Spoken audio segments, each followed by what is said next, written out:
হিন্দু বাড়ির উঠোনে পশুর মাথা রাখাকে কেন্দ্র করে উত্তেজনা চুড়াইবাড়িতে। নববর্ষের রাতে এক হিন্দু বাড়ির উঠোনে পশুর মাথা রাখাকে কেন্দ্র করে অসম ত্রিপুরা রাজ্য সীমান্তের উত্তর ত্রিপুরার চুড়াইবাড়িতে তীব্র উত্তেজনা দেখা দেয়। পরে পুলিশি তদন্তে পরিস্থিতি কিছুটা স্বাভাবিক হয়। অনেকে উক্ত কাণ্ডের নেপথ্যে রাজনৈতিক প্রতিহিংসাজনিত কারণ থাকার সম্ভাবনা প্রকট করেছেন। জানা গেছে, রবিবার নববর্ষের রাতে চুড়াইবাড়ি ১ নম্বর ওয়ার্ডের কালাচাঁদ পাড়ার বাসিন্দা দেবু দেবের মেয়ে রাত ৯টা নাগাদ নিজ বাড়ির বারান্দায় বসে মোবাইল ঘাটাঘাটি করছিল। এমন সময় ঘুটঘুটে অন্ধকারের মধ্যে এক ব্যক্তি দৌড়ে এসে কোনো একটি জিনিস তাদের উঠোনে রেখে চলে যায় বলে জানায়। পরে বাড়ির অন্যান্যরা টর্চ জ্বালিয়ে দেখতে পায় একটি কাটা গোমুন্ডু। মুহূর্তের মধ্যে খবরটি ছড়িয়ে পড়ে গোটা এলাকায়। এতে কাতারে কাতারে জনতা দেব বাড়িতে উপস্থিত হয়ে উক্ত ঘটনার বিরুদ্ধে প্রতিবাদে গর্জে ওঠেন। পরে খবর পেয়ে দলবল নিয়ে দ্রুত অকুস্থলে পৌঁছান চুড়াইবাড়ি থানার ওসি সমরেশ দাস। এতে পুলিশকে সামনে পেয়ে উত্তেজিত জনতা জয় শ্রীরাম ধ্বনি সহ ন্যাক্কারজনক এই কাণ্ডের তীব্র প্রতিবাদ জানিয়ে এতে জড়িতদের চিহ্নিত করে দৃষ্টান্তমূলক শাস্তির দাবিতে বিক্ষোভ প্রদর্শন করতে থাকেন। এমন খবরে ঘটনাস্থলে বিশাল আধা সামরিক বাহিনীর সঙ্গে নিয়ে উপস্থিত হন ধর্মনগরের এসডিপিও দেবাশিস সাহা। তিনি উত্তেজিত জনতার সাথে কথা বলে এতে জড়িতদের চিহ্নিত করে আইনের আওতায় আনার প্রতিশ্রুতি দিয়ে পরিস্থিতি স্বাভাবিক করার প্রচেষ্টা করেন।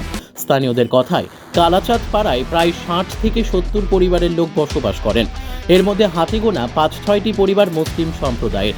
দুদিন পূর্বে মুসলিমদের ঈদ উৎসব সম্পূর্ণ হয়। এই উৎসবের দিনে জবাই করা গোমুন্ডু এখানে রেখে দুষ্কৃতীরা দুটি সম্প্রদায়ের মধ্যে দাবানল ছড়ানোর মতো কাজ করেছে। তাছাড়া এরা আসন্ন লোকসভা নির্বাচনে ধর্মীয় রং চড়াতে এমন জঘন্যতম কাজ করতে পারে বলেও ধারণা করা হচ্ছে। উক্ত রাতেই বাড়ির মালিক দেবু দেব পুরো কাণ্ডের সঠিক তদন্তের দাবিতে চুড়াইবাড়ি থানায় লিখিত এজাহার দায়ের করেন। বর্তমানে উক্ত এলাকায় থমথমে পরিস্থিতি স্বাভাবিক রাখতে আধা সামরিক বাহিনী মোতায়েন করা হয়েছে। তবে এই সংবাদ সংগ্রহ পর্যন্ত এতে জড়িত কাউকেই গ্রেপ্তারের কোনো খবর পাওয়া যায়নি। পাথারকান্দি থেকে মলয় কুমার দাসের রিপোর্ট, নববার্তা টুডে।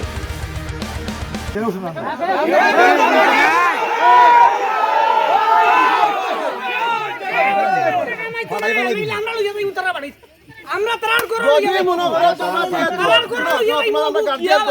আমরা অতটুকু তোমরা প্রশাসন দেখো, প্রশাসন কাজ করতো। আর যদি প্রশাসনে গিয়া শিখাইতে না পারে আমরা যা আছি আমরা এর লাগি দায়ী প্রশাসন থাকবো। সব বাড়িতে আমরা যাই, আমরা অধিকার আছে আমরা যাওয়ার।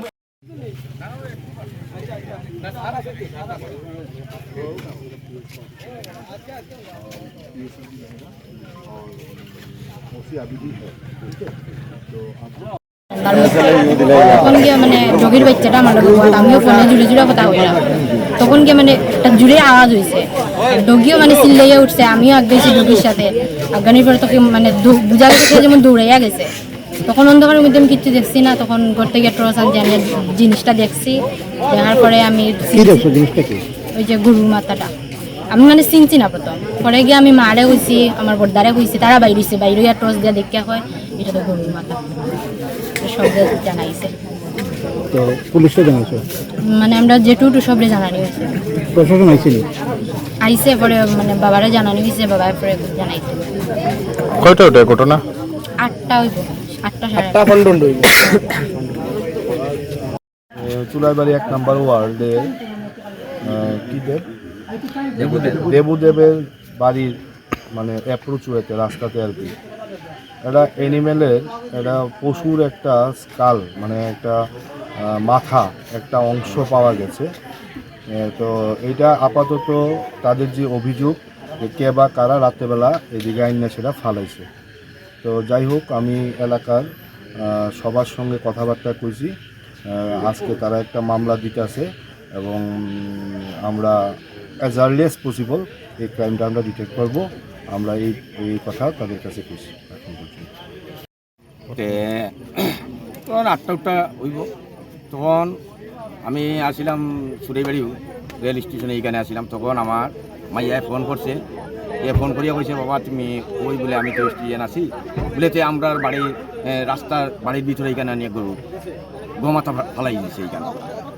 তখন আমি বললাম, আরে এটা কী থাকবে, এটা কী থাকো ইয়ে করো বলে, হ্যাঁ দেখি যাও ইয়ক্ষণ ইয়ে করো এর ফলে দিত। আমি তাড়াতাড়ি করি আমি ফোন করলাম। ফোন করার পরে প্রশাসন আইলো। এর ফলে এলাকার সব আইয়া জমলো, যাতে ওখানে আসামিটা যাতে ধরা হয় ওইটাই চাই। আর যাতে এখন এখানের মধ্যে 10-15 পরিবার আছে এখানের মধ্যে মুসলিম, এটা চার্জ করলেই এখানে প্রশাসনে এটা বাইর করতে পারে। হ্যাঁ, তখন প্রশাসনে এখন যদি না বাইর করে তখন আমরা কি করবো? আমরা তো আন্দোলন আমরা করবো, আমরা লাগে আমরা রাস্তা আন্দোলন করবো করি, আমরা রাস্তা এই ধরনের ঘটনা কি নতুন হয়েছে না? না, আর এই ধরনের ঘটনা আর হয়েছে না, এই প্রথম এই ঘটনাটা হয়েছে। তখন এটা আমরা প্রশাসনটা কইছি ওখানে আজকে রাত্রের মধ্যেই এটা আসামি ধরার লাগে, আর নাইলে তো আমরা রাস্তা অবরোধ করবো, আমরা আন্দোলন করবো। আমরা এই কি নাম আপনার? আমার নাম দেবুদেব, কত নম্বর? সুরিবাড়ি 1 নম্বর ওয়ার্ড, হালাসান ভাড়া। এটাই আশ্বস্ত করবো যে আমরা দুষ্কৃতিকারী ধর্ম, আমাদেরকে সময় দিন। হ্যাঁ, কিছুদিন আগে একটা ঘটনা ঘটছে ইসাইলালচোরা, আধা ঘন্টার ভিতরে এইভাবে গোমস্ত পালিয়ে গেছিল, আধা ঘন্টার ভিতরে দুষ্কৃতিকারী ধরা হয়েছে। তা আমরা পুলিশ প্রশাসন চাইলে অবশ্যই পারবো, এটা দূরের কেউ না, কয়েকটা বাড়ি আশপাশ কয়েকটা বাড়ি সার্চ করলেই এই আসামিটা বেরিয়ে যাবে। এতটুকু আমরা প্রশাসনের নিকট দাবি আর কি।